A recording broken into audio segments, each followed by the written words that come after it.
গবেষণায় প্রমাণিত হয়েছে যারা অন্যকে ক্ষমা করে দেয় এদের রাতের ঘুম ভালো হয়। যারা অন্যকে ক্ষমা করে দেয় এরা স্বস্তিতে থাকে, এদের কোনো মেন্টাল স্ট্রেস থাকে না, এদের হার্ট অ্যাটাক হয় না, এরা স্ট্রোক করে না। আলহামদুলিল্লাহ পড়ে। আল্লাহ রাসূল সাল্লাল্লাহু আলাইহি সাল্লাম একটা ভরা মজলিসে বললেন, এখন এক সাহাবী এসে এখানে বসবে, এই সাহাবীটা জান্নাতি। সব সাহাবারা অবাক, না জানি তিনি কার কথা বললেন। সবাই দেখতে পেলেন ইন দ্য মিন টাইম এক আনসারী সাহাবী এসে এই জায়গাটাতে বসলো। তার কয়েকদিন পরে আরেকটা ভরা মজলিসে আল্লাহ রাসূল বললেন, এখন এই মাত্র এক সাহাবী এসে এখানে বসবে, এই সাহাবীটা জান্নাতি। ঠিক ওই দিনও ওই আনসারী সাহাবীটা এসে ওইখানে বসেছে। আবার কয়েকদিন পরে আল্লাহ রাসূল সাল্লাল্লাহু আলাইহি ওয়াসাল্লাম বললেন, এই মুহূর্তে এই মজলিসে এমন এক সাহাবী ঢুকবে, এই সাহাবীটা জান্নাতি। সবাই খেয়াল করে দেখলো ওই যে আনসারী সাহাবীর কথা রাসূল সাল্লাল্লাহু আলাইহি ওয়াসাল্লাম আগে বলেছিলেন, ওই সাহাবী এসে ইন দ্য মিন টাইম ওই জায়গায় বসেছে। চিল্লায় পড়েন সুবহানাল্লাহ। সব সাহাবীরা অবাক হয়ে গেলেন, ঘটনা কি?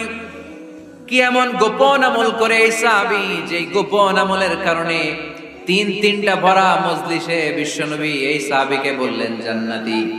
সাইয়েদনা আব্দুল্লাহ ইবনে আমর ইবনুল আস গোপন তথ্য বের করার জন্য এই সাহাবীর বাড়িতে চলে যে সাহাবীকে সালাম দিয়ে বললেন, ও আনসারী সাহাবী, আমার বাবার সাথে আমার ঝগড়া হয়েছে, আমি 3 দিনের জন্য তোমার বাড়িতে মেহমান হতে চাই। কয়দিনের জন্য?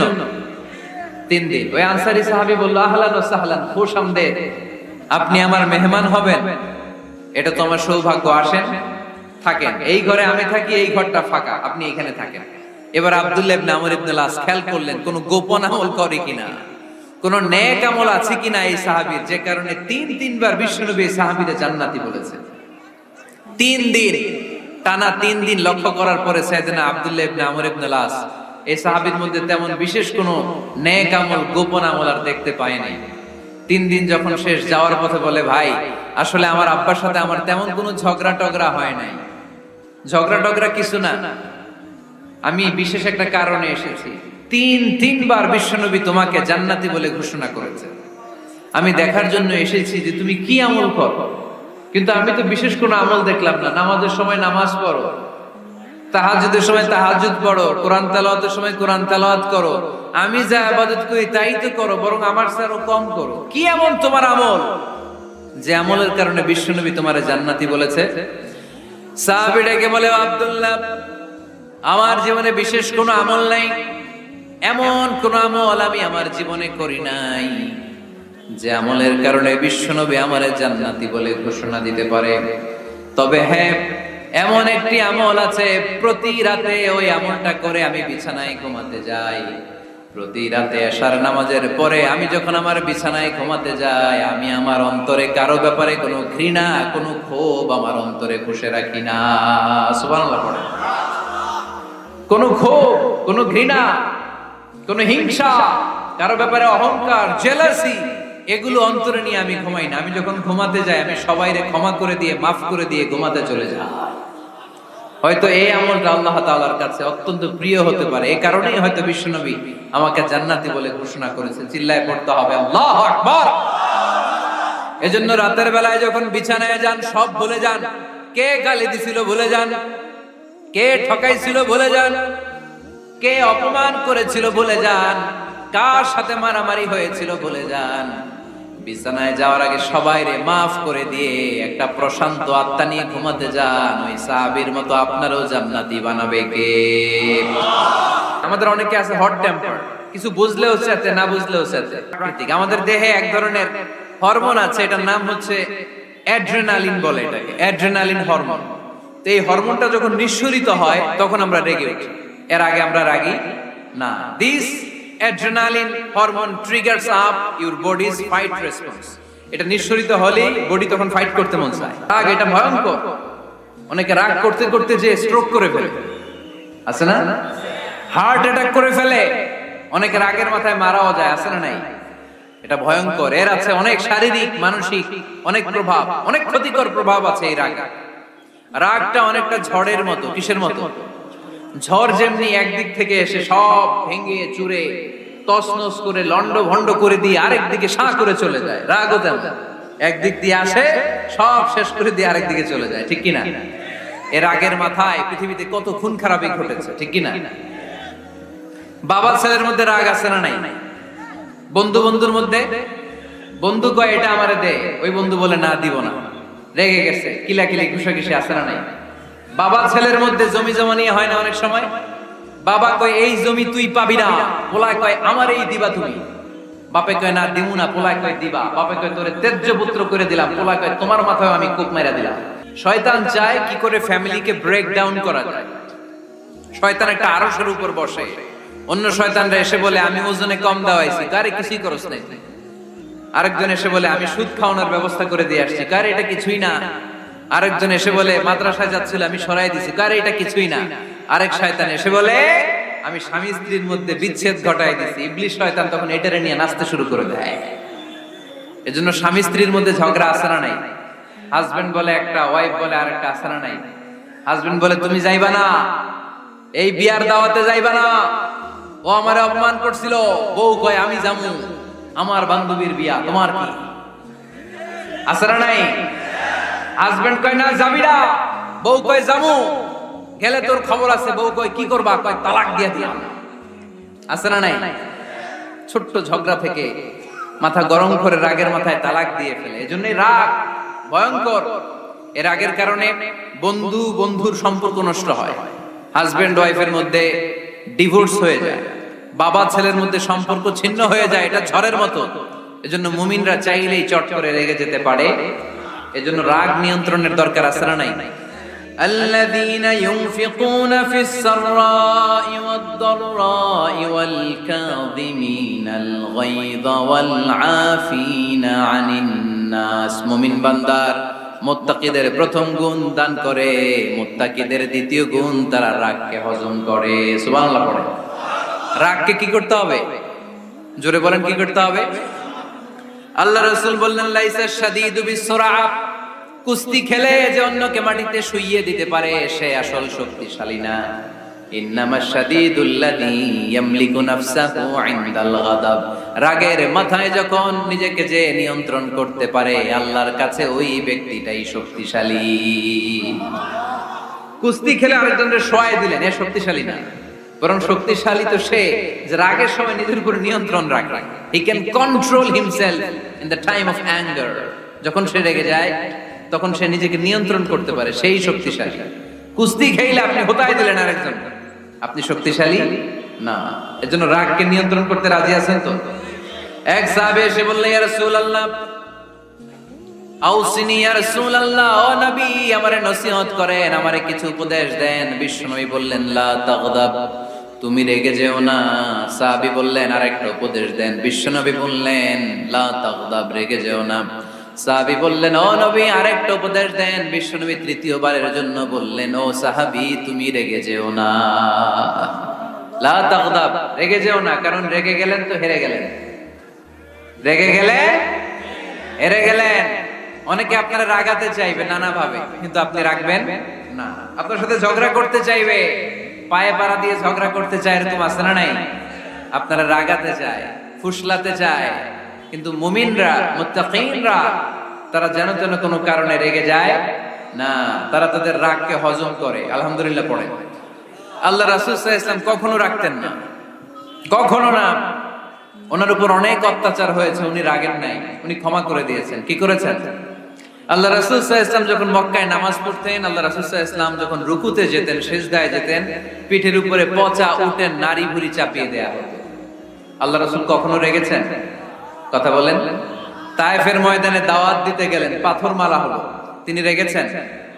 বাড়ি থেকে বের করে দেয়া হলো, বাধ্য হয়ে মক্কা থেকে মদিনায় হিজরতে গেলেন, মক্কার দিকে তাকিয়ে তাকিয়ে চোখের পানি ছাড়লেন আর বললেন মক্কা তু আহাব্বুল বিলাদ ইলাইয়া, আমার কাছে সবচেয়ে প্রিয় শহর মক্কা শহর। লাউলা উখরিজতু লামা খারাজতু, আমার যদি বের করে দেয়া না হতো মক্কা থেকে জীবনে কোনোদিন আমি বের হতাম না। তারপরেও বিশ্বনবী রাগেন নাই। ব্ল্যাক ম্যাজিক করে 6 মাস বিশ্বনবীকে অসুস্থ করে রাখা হয়েছে, তিনি রাগেন নাই। আল্লাহ রাসূল সাল্লাল্লাহু আলাইহি ওয়াসাল্লাম একবার উটের উপর চড়ছিলেন। ইন দ্য মিন টাইম এক বেদুইন এসে বিশ্বনবীর গায়ের চাদর ধরে টান দিলেন। হাদিসের বর্ণনাকারী সাইয়েদনা আনাস রাদিয়াল্লাহু তাআলা উনি বলেন কুনতু আমশি মা রাসূলিল্লাহ, আমি একবার রাসূল সাল্লাল্লাহু আলাইহি ওয়াসাল্লামের সাথে হাঁটছিলাম। ওয়া আলাইহি বুরদুন নাজরানি গলিদুল হাশিয়া, আর রাসূল সাল্লাল্লাহু আলাইহি ওয়াসাল্লামের গায়ে ছিল চাদর। এই যে আমরা চাদর গায়ে দেই, আমাদের চাদরের এই পাশে মাঝে মাঝে কিছু ডিজাইন করা থাকে না? নাজরান দেশ থেকে নিয়ে আসা বিশ্বনবীর ওই চাদরের এইখানে খসখসে ডিজাইন ছিল।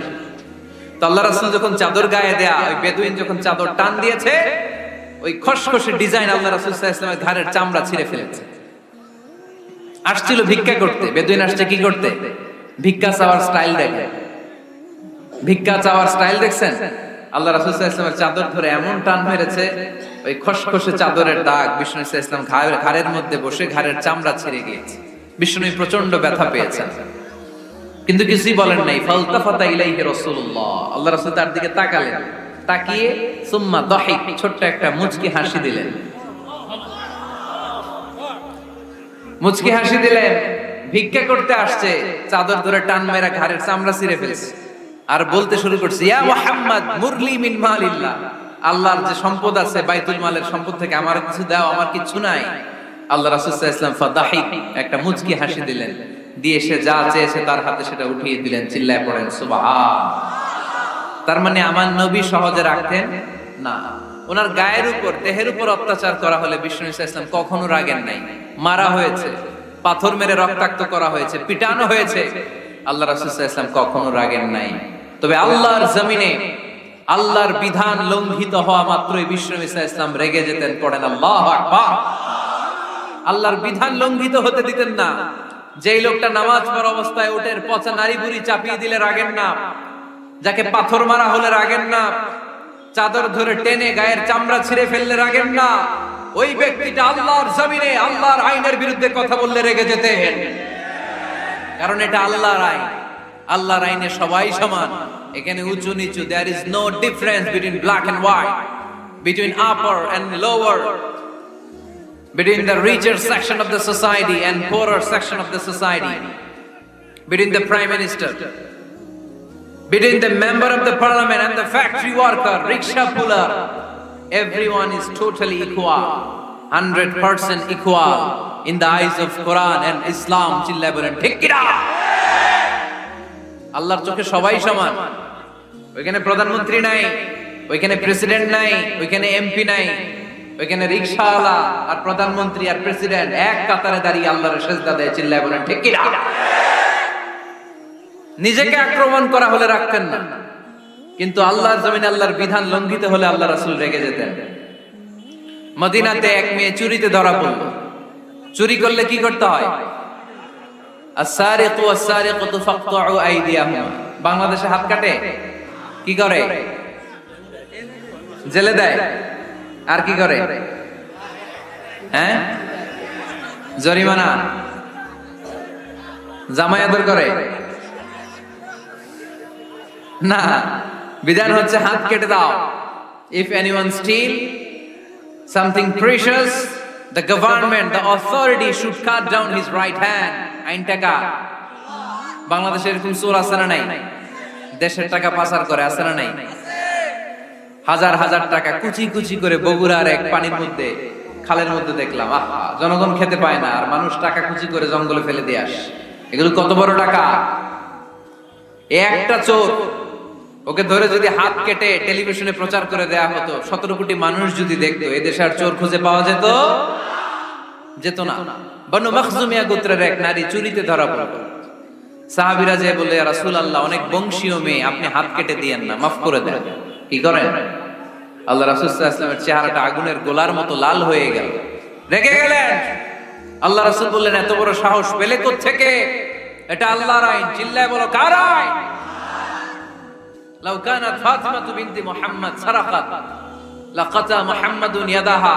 আরে বনু মখজুমিয়া গোত্রের মেয়ে তো দূরের কথা, আমার কলিজার টুকরা ফাতেমাও যদি চুরিতে ধরা পড়তো, আমি ফাতেমার ডান হাত কেটে দিতে 1 সেকেন্ডও দেরি করতাম না। কারণ বিধানটা কার?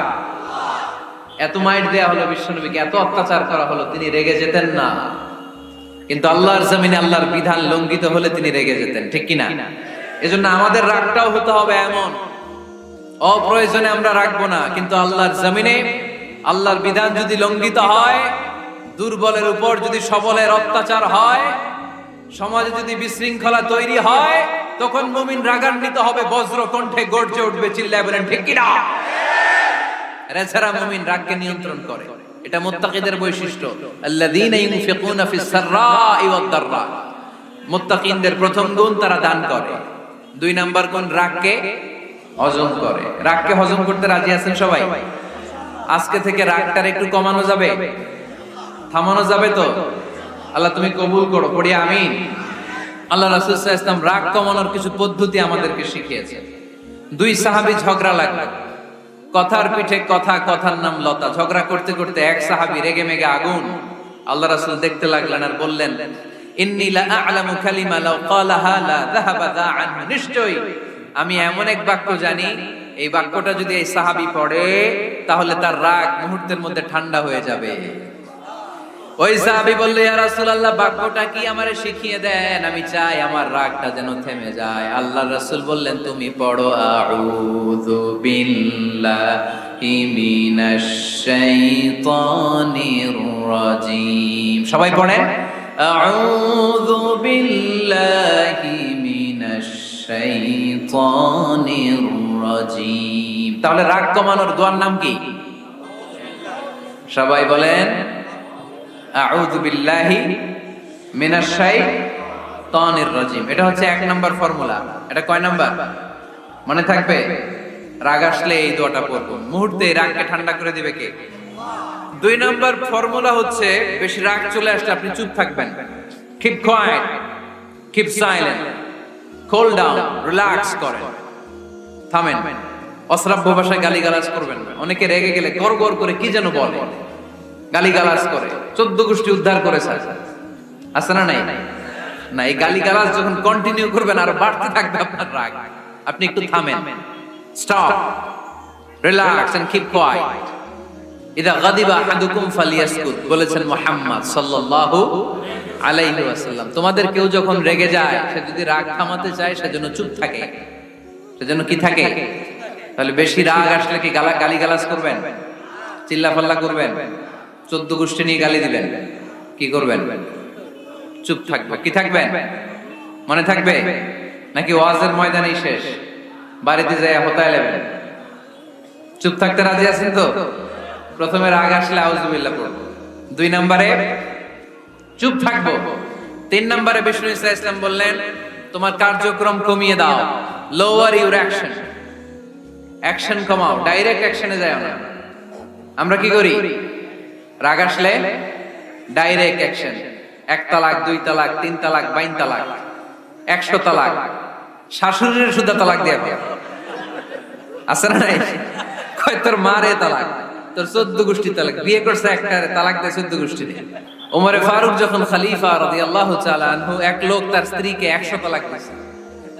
কয় তালাক? স্ত্রী এসে ওমরে ফারুককে বললেন, ইয়া আমিরুল মুমিনিন, বিচার করেন। কি বিচার? আমার স্বামী তো আমার 100 তালাক দিয়েছে। কয় তালাক? ওমরে ফারুক বললেন, তোমার স্বামীকে ডেকে আনো।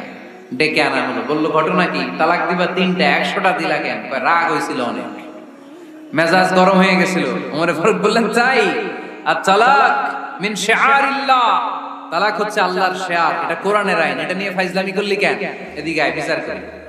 জামাই বউরে বসায় তিনি বিচার করে দিলেন, 3 তালাকে তোর বউ তালাক, বাকি 97 তালাক তোর পিঠের উপর পড়বে। কই পড়বে?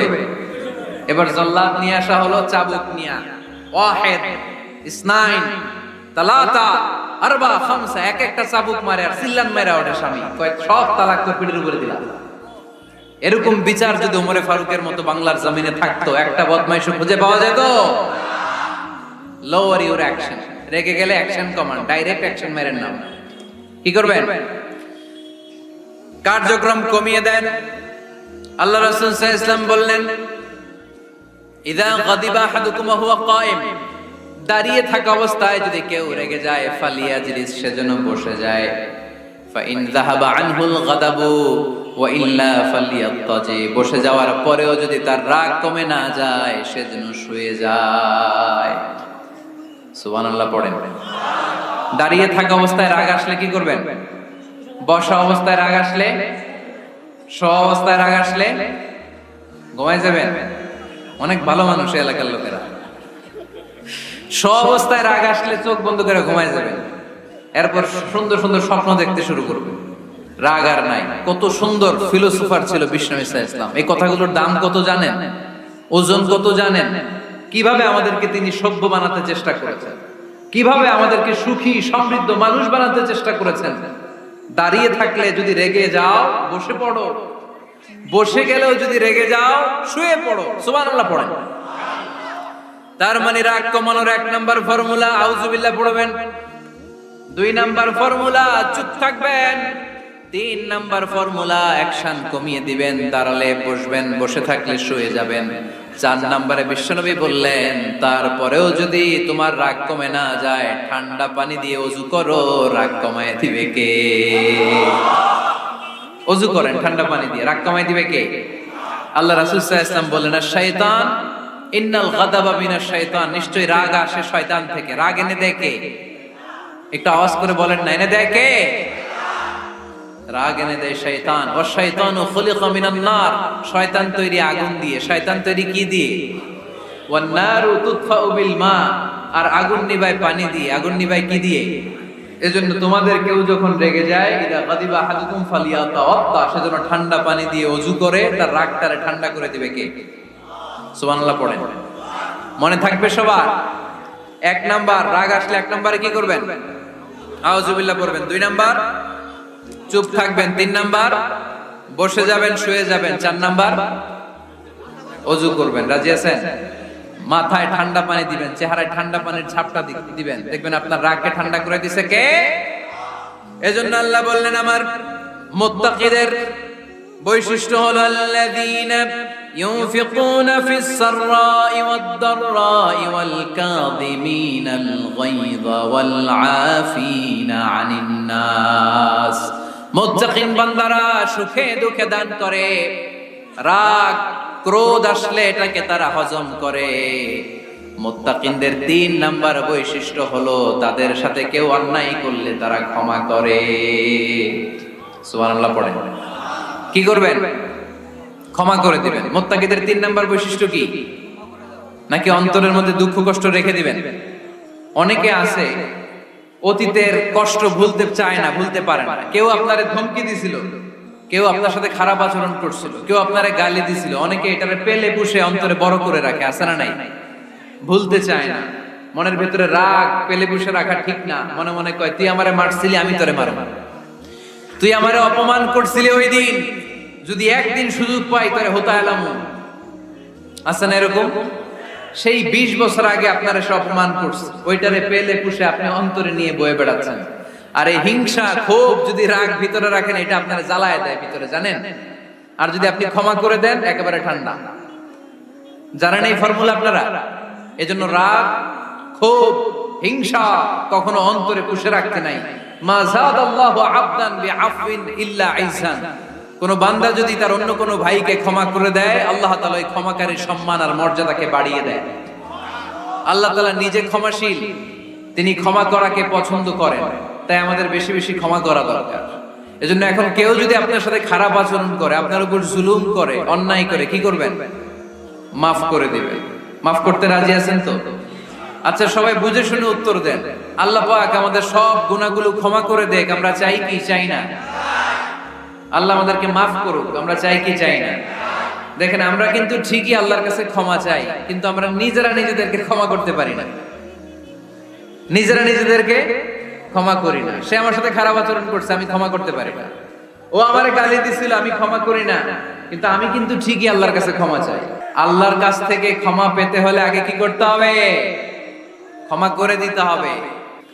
আল্লাহুম্মা ইন্নাকা আফুন তুহিব্বুল আফওয়া ফাআফু আন্নি। হে আল্লাহ, আপনি ক্ষমাশীল, আপনি ক্ষমা করাকে পছন্দ করেন। আল্লাহ আপনি আমাকে ক্ষমা করে দেন। কদরের রাতে আমরা এই দোয়া করি না যে আল্লাহ আপনি ক্ষমাশীল, আল্লাহ আপনি ক্ষমা করাকে পছন্দ করেন, আল্লাহ আপনি আমাকে ক্ষমা করে দেন। আল্লাহর কাছে আমরা ক্ষমা চাই, কিন্তু আমরা নিজেরা নিজেদেরকে ক্ষমা করতে পারি না। আপনি যদি মুত্তাকি হতে চান, আগে মানুষকে ক্ষমা করতে হবে। রাজি আছেন তো? আল্লাহ রাসূল সাল্লাল্লাহু আলাইহি ওয়াসাল্লাম যে কোনো পরিস্থিতিতে, যে কোনো অত্যাচারের বিপরীতে তিনি ক্ষমা করে দিতেন। সুবহানাল্লাহ পড়েন। এজন্য মাফ করার বৈশিষ্ট্য অর্জন করতে হবে প্রিয় ভাইরা। আমরা অনেকেই অন্যের ব্যাপারে অনেক তিক্ত অভিজ্ঞতা, আমারে গালি দিছিল, আমারে ঠকাইছিল, এগুলো ভুলতে পারি না। আছে না নাই? এগুলো ভুলে যান। ভুললে দেখবেন সব ঠান্ডা। এজন্য আল্লাহ বললেন আল্লাযীনা ইউনফিকুনা ফিস সাররাই ওয়াদ দাররাই ওয়াল কাযিমিনাল গায়যা ওয়াল আফিনা আনিন নাস ওয়াল্লাহু ইউহিব্বুল মুহসিনিন। আমার মুত্তাকি বান্দারা সব সময় দান করে, আমার মুত্তাকি বান্দারা রাগকে নিয়ন্ত্রণ করে, আমার মুত্তাকি বান্দারা অন্যের ব্যাপারে অন্তরে হিংসা বিদ্বেষ পুষে রাখে না, আমার মুত্তাকি বান্দারা সবাইকে ক্ষমা করে দেয়। সুবহানাল্লাহ পড়ে। কয়টা গেল? আর বাকি কয়টা? চিল্লায় বলতে হবে কয়টা? 2 মিনিট সময় হবে আপনাদের শোনার। সবার সময় হবে। 4 নম্বর আল্লাহ বললেন ওয়াল্লাযীনা ইযা فعلوا فاحشة أو ظلموا أنفسهم ذكروا الله فاستغفروا لذنوبهم। যদি তোমরা মুত্তাকি হতে চাও, মুত্তাকি বান্দার 4 নম্বর গুণ, তারা যদি কোনো অশ্লীল কাজ করে, পাপ করে, সাথে সাথে ক্ষমা চায় কার কাছে? যত পাপ আমরা করি না কেন, ক্ষমার দরজা আমাদের জন্য খোলা রেখেছে কে? সব সময় খেয়াল রাখবেন, কিশোরগঞ্জের যুবক ভাইয়েরা, পাপ হয়ে যেতে পারে, এটা ভেরি সিম্পল। তুমি মিথ্যা বলে ফেলেছো, খাদ্যে ভেজাল দিয়েছো, ওজনে কম দিয়েছো, পরকিয়া করেছো, অবৈধ দৈহিক সম্পর্ক করেছো, ব্লু ফিল্ম দেখেছো, নিজের উপর নফসের উপর জুলুম করেছো, তারপরেও তোমার জন্য ক্ষমার দরজা খোলা রেখেছে কে? মনে রাখতে হবে, আমাদের পাপ যত বড় হোক, তার রহমতের দরিয়া তার চাইতেও বড়, ঠিক কিনা? আমাদের গুনাহ আর অন্যায় যদি হয় খালের পানির সমান, বিলের পানির সমান, আল্লাহর দয়া সাগরের পানির সমান। আমাদের অন্যায় আর পাপ যদি হয় পাহাড়ের সমান, আমার রবের দয়া আকাশের সমান, ঠিক কিনা? বিষ্ণু বলেছেন কুল্লুকুম খাত্তাউন ওয়া খায়রুল খাত্তাইন আত-তাওয়াবুন। তোমরা সবাই পাপী। আমরা সবাই কি? আওয়াজ করে বলেন না, আমরা সবাই কি? আমরা যে পাপী, এটা বলতে আপনাদের লজ্জা লাগে? আমরা সবাই কি? শুধু কি পাপী? পাপীর ঘরের পাপী, 14 গোষ্ঠী পাপী। আমি পাপী, আমার বাবা পাপী, আমার মা পাপী, আমার দাদা পাপী, আমরা সবাই পাপী। আল্লাহ রাসূল বললেন কুল্লুকুম খাত্তাউন, তোমরা সবাই পাপী, ওয়া খায়রুল খাত্তাইন আত-তাওয়াবুন। আর এই পাপীদের মধ্যে সবচেয়ে ভালো পাপী ওই পাপী যেই পাপী পাপ করার পরই তওবা করে, ইস্তেগফার করে, ঠিক কিনা? পৃথিবী না জানুক আমি তো জানি, পৃথিবী না জানুক আমি তো জানি, আমি কি পাপ করেছি হায়, আমার পাপের করলে বিচার, বাঁচার আমার নাই উপায়, দয়াময় প্রভু মাফ করো আমায়, মাফ করো আমায়। পড়েন পৃথিবী না জানুক আমি তো জানি, আমি কি পাপ করেছি হায়, আমার পাপের করলে বিচার, বাঁচার আমার নাই উপায়, দয়াময় প্রভু মাফ করো আমায়, মাফ করো আমায়। চিল্লায় পড়তে হবে সবাই, আমিন। এজন্য আল্লাহ বললেন আমার মুত্তাকি বান্দারা যদি ভুল করে, আমার মুত্তাকি বান্দারা যদি অন্যায় করে, সাথে সাথে ক্ষমা চায় কার কাছে? ক্ষমার দরজা আমাদের জন্য খোলা আছে না নাই? আমরা যদি ভুল করি, অন্যায় করি, আমরা পড়ি রব্বানা যালামনা আনফুসানা ওয়া ইন লাম তাগফির লানা ওয়া তারহামনা লানাকুনান্না মিনাল খাসিরিন। ও আল্লাহ, ভুল করেছি, অন্যায় করেছি, পাপ করেছি, গুনাহ করেছি, নফসের উপর জুলুম করেছি, তুমি যদি মাফ না করে দাও, আমাদেরকে মাফ করার দুনিয়াতে কেউ নাই, ঠিক কি না? এজন্য আল্লাহ বললেন মুত্তাকিদের 4 নাম্বার গুণ, ভুল হতেই পারে কিন্তু নিরাশ হয়ো না, হাল ছেড়ে দিও না, তোমাদের জন্য আমি আল্লাহর ক্ষমার দরজা খোলা আছে না নাই? 24 ঘন্টা খোলা। সকালে ভুল করছেন, মাফ চাইবেন কার কাছে? দুপুরে ভুল হয়েছে, মাফ চাবেন কার কাছে? রাতে ভুল হয়েছে, মাফ চাবেন কার কাছে? কারণ মুমিন বান্দারা জানে ওয়ামাইয়াগফিরুয যুনুবা ইল্লাল্লাহ, মুত্তাকিনরা জানে আল্লাহ ছাড়া গুনাহ ক্ষমা করার কেউ নাই। তাই গুনাহ হলে, পাপ হলে আমরা ক্ষমা চাই কার কাছে? যদি পাপ হয়ে যায়, অন্যায় হয়ে যায়, ওযু করে জায়নামাজটা বিছিয়ে চোখের পানি ছেড়ে দেন। চোখের পানি চোখ বেয়ে নাকের ডগাবে জমিনে পড়ার আগে ওই অনুতপ্ত বান্দার জীবনের সব গুনাহ মাফ করে দেয় কে? চোখের পানি ছেড়ে আল্লাহরে বলেন, আল্লাহ وَمَن يَغْفِرُ الذُّنُوبَ إِلَّا اللَّهُ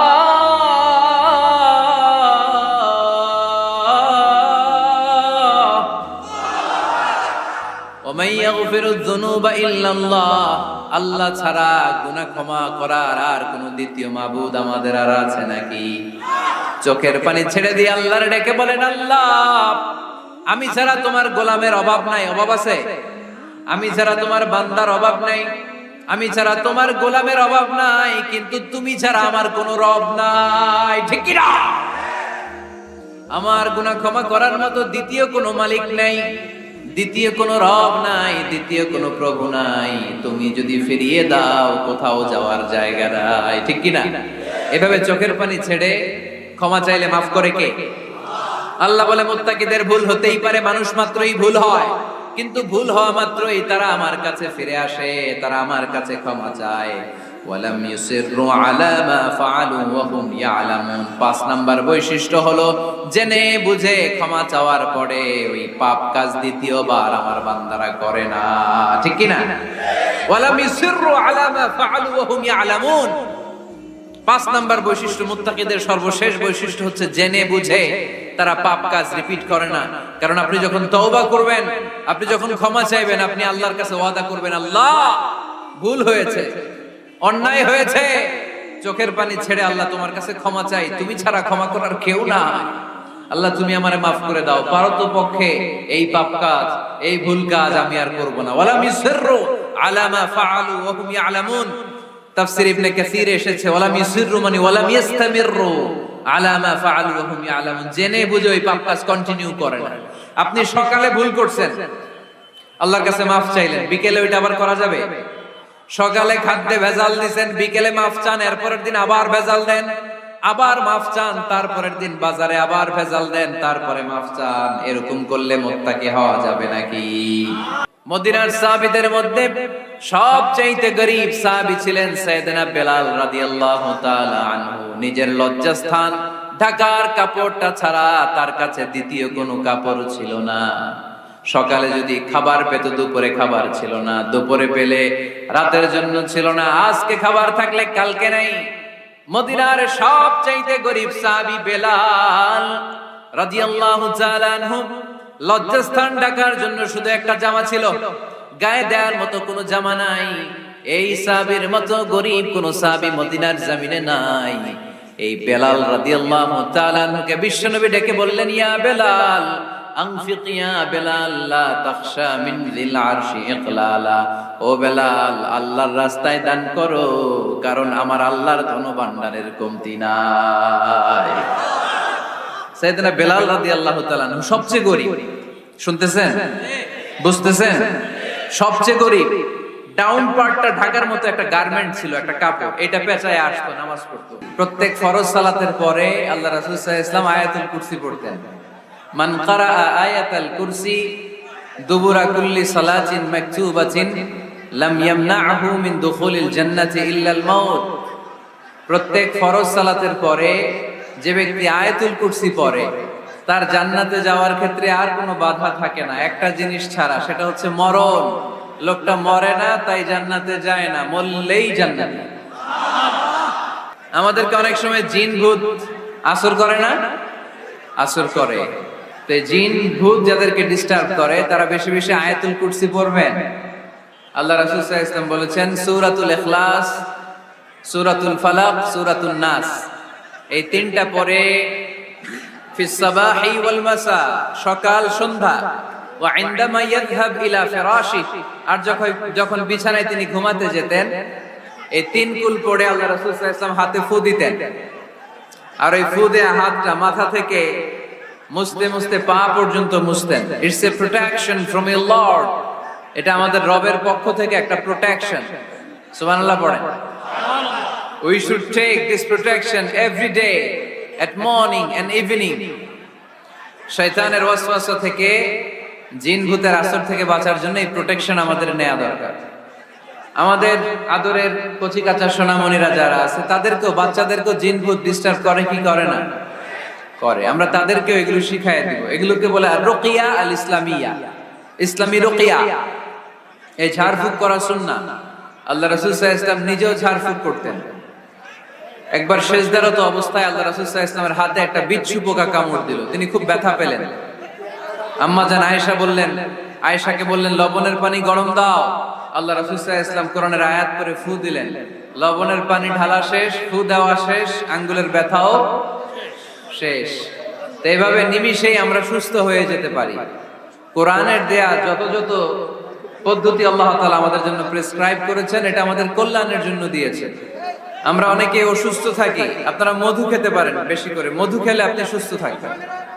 কালিজিরা খেতে পারেন, কালিজিরা, হাব্বাতুস সাউদা শিফাউন মিন কুল্লি দা ইল্লা সাম, মৃত্যু ছাড়া সব রোগের ঔষধ। মধুর সাথে মিক্স করে খাবেন, সুস্থ রাখবে কে? আমি প্রায় বলি যে কোরআনিক এই মেডিসিন গুলো আপনারা খাবেন, মাখবেন, এগুলো অনেক ভালো। অলিভ অয়েলের কথা আমি প্রায় বলি।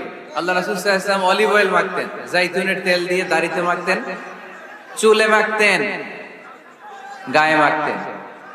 চামড়া সহজে কুঁচকে যায় না, চেহারা উজ্জ্বল থাকে, চুল সহজে সাদা হয় না। নারীদেরকে কিন্তু খুশি রাখতে হয়, ঠিক কিনা? ঘরে যে আমাদের স্ত্রীরা থাকে, এদেরকে যদি খুশি রাখতে না পারেন, ভেজাল আছে না নাই?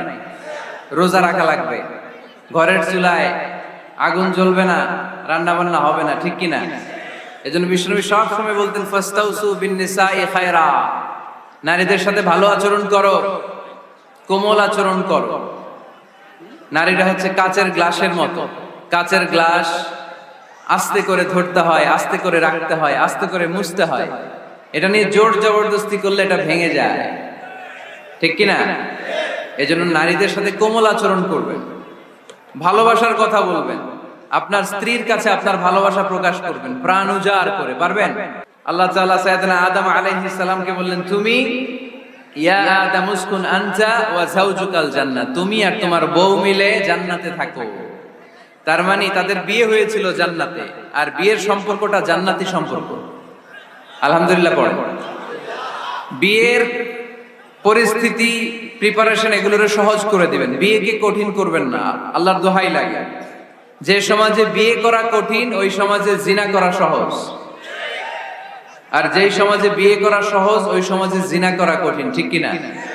আপনি বাংলাদেশের উদাহরণে আসেন, বাংলাদেশে বিয়ে করা সহজ না কঠিন? কঠিন। 8 লক্ষ টাকা মোহরানা দেয়া লাগবে, এত টাকা পামু কই? কথা বলেন। কিন্তু পরকিয়া করা সহজ, অবৈধ সম্পর্ক বিল্ড আপ করা, গার্লফ্রেন্ড বয়ফ্রেন্ড সম্পর্ক রাখা, বান্ধবীরে বাদাম খাওয়ালে আপনার সাথে চলে আসবে, ঠিক কিনা? তার মানে অল্প পয়সায় এই হারাম সম্পর্কগুলোকে অর্জন করা যায়। আর বিয়ে করতে চাইলে বাবা বলে আগে নিজের পায়ে দাঁড়া। তো এতদিন কার পায়ে দাঁড়াইছে? সহজ করে দেন। এই উঠতি বয়সের যুবক যুবতী, কিশোর কিশোরী, তাদের যৌবনের তাড়নায় যে পাপগুলো করে তার একটা পার্সেন্টেজ গুনাহ আপনার বাবা হিসেবে আপনার আমলনামাতেও আছে না নাই? এজন্য খবরদার, বিয়েটারে সহজ করে দিবেন, পরিবার গঠন করবেন। বিয়ের চাইতে ভালো কাজ পৃথিবীতে হতে পারে না।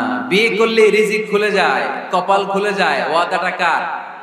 চিল্লায় বলেন কার? কাজী নজরুল ইসলাম অল্প বয়সে বিয়ে করেছেন। আমাদের স্বাধীনতার স্থপতি, এদেশের মহান নেতা বঙ্গবন্ধু শেখ মুজিবুর রহমান অল্প বয়সে বিয়ে করেছেন। মহাত্মা গান্ধী অল্প বয়সে, সব বড় বড় নেতারা অল্প বয়সে বিয়ে করেছেন। কিন্তু তারা যে সফল হয়েছে, কোনো সমস্যা হয়েছে? কথা কয় না। আমাদের স্বাধীনতার স্থপতি বঙ্গবন্ধু শেখ মুজিবুর রহমান, উনি সফল না ব্যর্থ? চিল্লায় বলে সফল। তো উনি যে কম বয়সে বিয়ে করে সফল হয়েছে, এই বিয়ে ওনার কোনো বাধা দিছে? কথা বলে ঝামেলাটা হইলো ওনারা কম বয়সে বিয়ে করে সফল হয়েছেন, আর আমরা সফল হয়ে তারপরে বিয়ের পিড়িতে বসতে চাই। ঠিক কিনা? সফলতার কোনো শর্টকাট নাই। বিয়ে করেন, সফল বানায় দিবে কে? রব্বে কারিমের দরবারে ক্ষমা প্রাপ্তদের খাতায় নাম তুলো, ক্ষমার জন্য প্রতিযোগিতা করো, আর জান্নাত লাভের প্রতিযোগিতা করো। আদেশটা কার? আমরাও ছুটি, আমরাও প্রতিযোগিতা করি, দুনিয়া কামনার প্রতিযোগিতা। ঠিক কিনা? কেমন করে পৃথিবীতে ভালো থাকা যায়, কেমন করে অন্যের মেরে নিজের জায়গা জমি বাড়ানো যায়, কেমন করে দুর্বলের উপর অত্যাচার করে সমাজে সবল হওয়া যায়, কেমন করে প্রতিযোগিতার লড়াইয়ে ক্ষমতার দাপট দেখানো যায়, এগুলোর প্রতিযোগিতা। কেমন করে পেঁয়াজের দাম বাড়িয়ে দিয়ে খেটে খাওয়া মেহনতি মানুষের কষ্ট বাড়ানো যায়, কেমন করে দেশের সাধারণ জনগণের মধ্যে গুজব ছড়িয়ে দেয়া যায়, এগুলোর প্রতিযোগিতা, যাতে মানুষের কষ্ট হয়, যাতে আল্লাহ লানত তার উপর আসে। কিন্তু মুমিনরা কখনো এ ধরনের প্রতিযোগিতায় নামতে পারে? মুমিনরা যাবে ডানে না বায়ে? সবাই বলেন। ডানে আছে ক্ষমা আর জান্নাত। ডানে আছে কি? আর উত্তর দিতে হবে আমার প্রশ্নের। ডানে আছে কি? আর দুইটা জিনিস আছে। এক নম্বরে ক্ষমা, দুই নম্বরে আওয়াজ করে বলেন, এক নম্বরে, দুই নম্বরে। এই দুইটা আমরা চাই কি চাই না? আল্লাহ বললেন সারিউ ইলা মাগফিরাতিন মির রাব্বিকুম, রবের পক্ষ থেকে ক্ষমার দিকে ছোট, ওয়া জান্নাতিন, আর এমন জান্নাতের দিকে ছোট, আরদুহাস সামাওয়াতু ওয়াল আরদ, যে জান্নাত আকাশ জমিন বিস্তৃত। আরদুহাস সামাওয়াতু ওয়াল আরদ, আল্লাহর প্রকাশ ভঙ্গিটা দেখেন, এক্সপ্লেনেশন সিস্টেম। আল্লাহ বললেন আকাশ জমিন বিস্তৃত জান্নাতের জন্য তোমরা প্রতিযোগিতা করো। বিশাল জান্নাত, ঠেলা ঠেলি নাই। আল্লাহ রাসূল সাল্লাল্লাহু আলাইহি ওয়াসাল্লাম বললেন ইন্না মিসরাঈন মিন মাসারি'আল জান্নাহ মা বাইনা মাক্কা ওয়া হাজার। সৌদি আরবের মক্কা শহর থেকে বাহরাইন দেশের হাজার শহর যত দূর, জান্নাতের এক একটা দরজার অর্ধেক তত দূর। তার মানে এক দরজা দিয়ে কয়েক হাজার কোটি জান্নাতি এক ধাক্কায় ঢুকবে। সুবহানাল্লাহর আস্তে বললেন।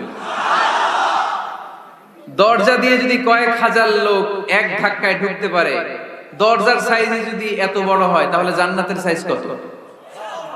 ওই জান্নাতে কোনো ধাক্কা ধাক্কি আছে?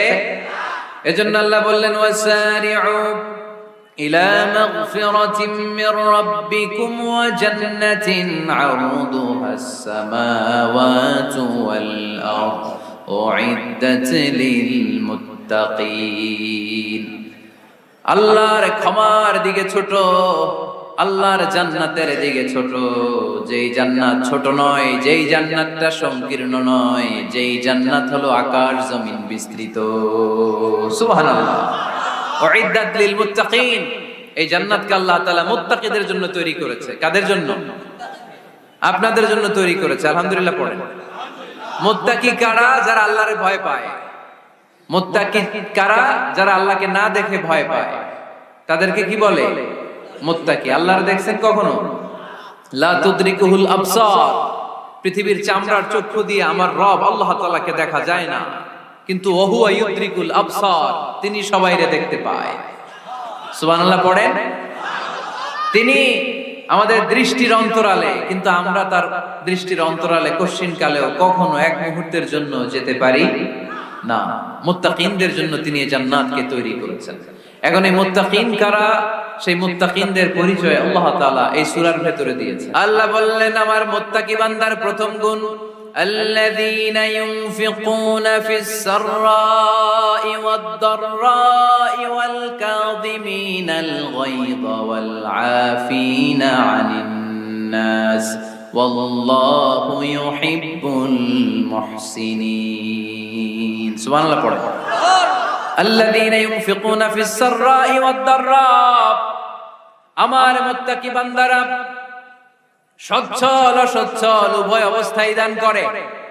যখন তাদের কাছে বেশি টাকা থাকে তখন তারা বেশি দান করে, যখন কম থাকে কম দান করে, কিন্তু দান করে। ঠিক কি না? দান করার ধারাবাহিকতা কখনো থামায় না। এখন আপনি সচ্ছল, অনেক টাকা তো বেশি দেন, এক সময় অর্থের টানাপোড়েন যাচ্ছে, সমস্যা যাচ্ছে, তো ওই সময় কম দেন। বছরে আপনি অবস্থা ভালো থাকলে 10,000 টাকা সাদাকা করেন, যখন অবস্থা খারাপ 10 টাকাও কি সাদাকা করা যাবে না? তার মানে ইনফিকুনা ফিস সাররাই ওয়াদ দাররা, সুখে দুঃখে সব সময় যে দেয় তার নাম মুত্তাকি। সুখে দুঃখে সব সময় যে দেয় তার নাম। মদিনার সমাজে মদিনার সাহাবীদের মধ্যে সবচেয়ে গরীব সাহাবী ছিলেন সাইয়েদনা বেলাল রাদিয়াল্লাহু তাআলা আনহু। নিজের লজ্জাস্থান ঢাকার কাপড়টা ছাড়া তার কাছে দ্বিতীয় কোনো কাপড় ছিল না। সকালে যদি খাবার পেত, দুপুরে খাবার ছিল না, দুপুরে পেলে রাতের জন্য ছিল না, আজকে খাবার থাকলে কালকে নাই। মদিনার সবচেয়ে গরীব সাহাবী বেলাল রাদিয়াল্লাহু তাআলা আনহু, লজ্জাস্থান ঢাকার জন্য শুধু একটা জামা ছিল, গায়ে দেওয়ার মতো কোনো জামা নাই। এই সাহাবীর মতো গরীব কোন সাহাবী মদিনার জমিনে নাই। এই বেলাল রাদিয়াল্লাহু তাআলা আনহুকে বিশ্বনবী ডেকে বললেন, ইয়া বেলাল আনফিক ইয়া বেলাল লা তাখশা মিন যিল আরশি ইকলালা। ও বেলাল, আল্লাহর রাস্তায় দান করো, কারণ আমার আল্লাহর ধনভাণ্ডারের কমতি নাই। সাইয়েদনা বেলাল রাদিয়াল্লাহু তাআলা আনহু সবচেয়ে গরীব। শুনতেছেন? বুঝতেছেন? সবচেয়ে গরীব। ডাউন পার্টটা ঢাকার মতো একটা গার্মেন্ট ছিল, একটা কাপড়, এটা পেঁচায় আসতো, নামাজ পড়তো। গায়ে রাখার মতো কোনো জামা নাই, আর খাবার দাবার টাকা পয়সা বলতে নাই। ওই সাহাবীর বিষ্ণু ইসলাম বললেন, আনফিক বেলাল, বেলাল তুমিও দান করো, তুমিও দাও, দানের হাতকে প্রশস্ত করে দাও। আনফিক ইয়া ইবনা আদম উনফিক আলাই, হে বনি আদম দাও, দিলে আমি তোমারে দেব। যারা দান করে বেশি তাদেরকে দেয় কে? দিলেই আসবে, না দিলে আসে না। আপনি দেন, দেখবেন আসতে শুরু করছে। এটাই সিস্টেম। দিলে কমে না, না দিলে কমে। সুবহানাল্লাহ পড়ে। উদাহরণ হিসেবে বোঝেন, আপনার হাতে 5 কেজি ওজনের একটা জিনিস দেয়া হলো, আপনি এটারে ধরে রাখছেন। এটারে ধরে রাখলে আর কিছু নিতে পারবেন? এটারে দিয়ে দিলেই না আরেকটা ধরতে পারবেন, ঠিক কি না? 5 কেজির এটা হুজুরে দিয়ে দিলাম, এরপরে কেউ আমার 20 কেজি দিলে ওইটা ধরবো, ওইটা আবার আরেকজনকে দিব, এরপরে আরেকজন 30 কেজি দিলে ওইটারে ধরবো। কথা বলেন, কথা বলেন, কথা বলেন।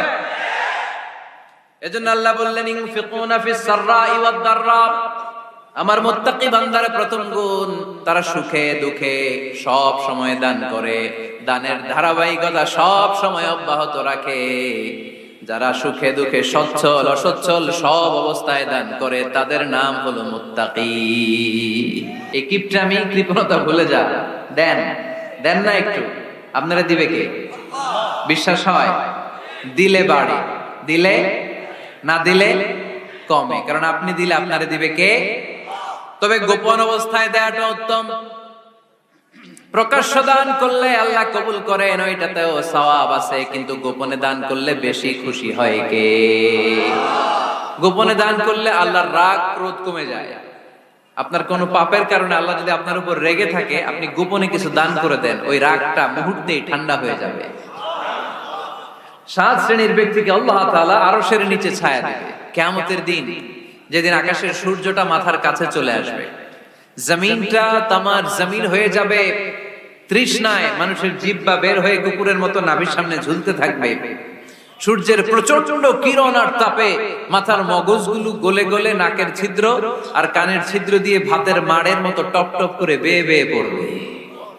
আল্লাহর আরশের ছায়া ছাড়া সেদিন আর কোনো ছায়া থাকবে না। বিষ্ণু বললেন, 7 শ্রেণীর ব্যক্তিকে আল্লাহ তাআলা সেদিন আরশের নিচে ছায়া দিবে। তার মধ্যে থেকে 1 শ্রেণীর ব্যক্তি, কিশোরগঞ্জের ভাইয়েরা খেয়াল করে শুনেন, তার মধ্যে 1 শ্রেণীর ব্যক্তি হচ্ছে রাজুলুন তাসাদ্দাকা বিসাদাকা ফাআখফাহা। 1 শ্রেণীর ব্যক্তি হচ্ছে ওই ব্যক্তি যে গোপনে আল্লাহর জন্য দান করে। আচ্ছা, লা তা'লামু শিমালুহু মা তুনফিকু ইয়ামিনু, এমন গোপনে এসে আল্লাহর রাস্তায় দান করে দেয়, তার ডান হাত কি দান করেছে বাম হাত টের পায় না। ডান হাত কি দিল, বাম হাত দেখে না। অন্য মানুষ জানা তো দূরের কথা, এই গোপন দান আমার আল্লাহর কাছে খুব প্রিয়। এজন্য একটু দান করার অভ্যেস করেন, অল্প করে করেন। আজকে যে এই 5 টাকা দান করে দেন মসজিদে, 2 টাকার নোট থাকলে দান করে দেন, 1 টাকার পয়সা থাকলে দান করে দেন। দান করতেই হবে, কারণ মুত্তাকি হতে চাইলে এই দানের ধারাবাহিকতা কন্টিনিউয়াসলি এটা রাখতে হয়, এটা থামানো যায় না। সময় ভালো বেশি দিলাম, সময় খারাপ কম দিলাম, কিন্তু দিতে হবে। রাজি আছেন? আল্লাকা সিররুন ইনদাল্লাহ বাইনাকা আনতা ওয়া বাইনাল্লাহ আল্লাকা সাদাকাতুন তাখফা লা ইয়ালামুহা ইল্লাল্লাহ আল্লাকা সিররুন ইনদাল্লাহ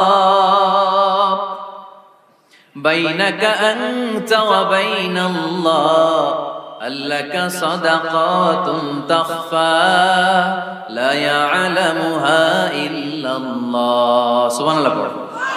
আল্লাকা সিররুন ইনদাল্লাহ, তোমার আর তোমার আল্লাহর মাঝে কোনো গোপন আমল আছে নাকি যেটা আল্লাহ ছাড়া কেউ জানে না? জীবনে আমাদের প্রত্যেকের এমন কিছু গোপন আমল, ইবাদত আর দান সদকা করা দরকার যেটা দুনিয়ার কেউ জানে না, জানে আমার রব আর জানি আমি। এরকম দান থাকার দরকার আছে না নাই? তোমার জীবনে এমন কোন গোপন সদাকা আছে নাকি যেটা আল্লাহ ছাড়া কেউ দেখেনি? এই গোপন সদাকাটা আল্লাহ খুব পছন্দ করে। এখানে মাদ্রাসা, আজকে আমার ভাই অমুক ভাই দিবেন 2 লক্ষ টাকা, বলেন মারহাবা। এটা উনি আল্লাহর জন্য দিতে পারে, মারহাবার জন্য দিতে পারে, ঠিক কিনা? কিন্তু রাতের আধারে রাস্তার পাশ দিয়ে হেঁটে যাচ্ছেন, মসজিদের দান বাক্সটা লেখা, উপরে সাইনবোর্ডে লেখা মুক্ত হস্তে আল্লাহর ঘরের জন্য দান করুন। কেউ নাই, কাক পক্ষী নাই, রাত বাজে 2টা, হঠাৎ করে পকেট থেকে 1000 টাকা বা 100 টাকার কচকচে নোটটা আপনি দান করে দিলেন। ওই দানটা 1 কোটি টাকার দানের চেয়েও বড় দান। কারণ দুনিয়ার কেউ তখন দেখে নাই, দেখেছে কে? কেউ যেটা দেখে না সেটা দেখে কে? কেউ যেটা জানে না সেটা জানে কে? সবার চোখ ফাঁকি দেয়া গেলেও আমার আল্লাহর চোখ ফাঁকি দেয়া যায়? এজন্য দান করতে হবে একজনের খুশির জন্য, তিনি কে? এজন্য রাব্বুল আলামিন বলেন, মাসালুল লাযীনা ইউনফিকুনা আমওয়ালাহুম ফি সাবিলিল্লাহি কামাসালি হাব্বা আমবাতাত সাবআ সানাবিলা ফি কুল্লি সুমবুলাতিন মিআতু হাব্বা ওয়াল্লাহু ইউদাঈফু লিমান ইয়াশা ওয়াল্লাহু ওয়াসিউন আলীম। সুবহানাল্লাহ পড়েন। আল্লাহ বললেন, এই যে তোমরা আমার রাস্তায় দান করো, এটার উপমা একটা চারা বীজের মতো। এই চারা বীজ জমিনে গেড়ে দিলে সেখান থেকে 60টা শীষ গজায়, প্রতিটা শীষ থেকে 100টা করে দানা হয়, প্রতিটা শীষে জন্ম নেয় শত শস্য দানা। সুবহানাল্লাহ। চারা বীজ ছিলেন না, মাটিতে ঢুকাই দিলেন, 60টা শীষ গজাল, প্রতিটা শীষে আবার 100টা করে দানা, মোট কটা হইল 700টা। এক চারা বীজ থেকে যেমনি 700 দানা গজায়, তেমনি 1 টাকা দান করলে এরকম 700 গুণ সওয়াব আপনার আমলনামায় ঢুকাই দিবে কে? যারা দুনিয়ার বুকে প্রকাশ্যে গোপনে দান করত, সচ্ছল আর অসচ্ছল অবস্থায় দান করত, কিয়ামতের দিন যখন তাদেরকে তাদের আমলনামা দেয়া হবে, আমলনামা দেখে বলবে, আল্লাহ এত সওয়াব দুনিয়ার বুকে আমি করি নাই, অন্য কারো আমলনামা তোমার ফেরেশতারা ভুল করে আমারে দিয়েছে। আল্লাহ এত আমলনামা তো আমি করি নাই, এত নেক কাজ কোত্থেকে আসলো? এটা আমার না, তোমার ফেরেশতারা ভুল করে আরেকজনেরটা গছাই দিয়েছে আমার। আল্লাহ বলবে, না, আমার ফেরেশতারা ভুল করে না। সুবহানাল্লাহ পড়ে। ফেরেশতারা কখনো ভুল করতে পারে না, এটা তোমারই আমলনামা, আমার আমলনামা, আমি তো এত সওয়াব করে নাই। আল্লাহ বললেন, তুমি যে ওই আমার খুশির জন্য দান করেছো, ওই ছোট্ট দানটাকে আমি বড় করে তোমার আমলনামায় ঢুকাই দিচ্ছি। আরো আস্তে কোন সুবহানাল্লাহ। হাদিসে এসেছে, কামা ইউরাব্বি আহাদুকুম ফুলুয়া, তোমরা যেমনি ছাগল পালো, বাছুর পালো, আল্লাহ তাআলা তোমাদের দানটাকে এরকম পেলে পুষে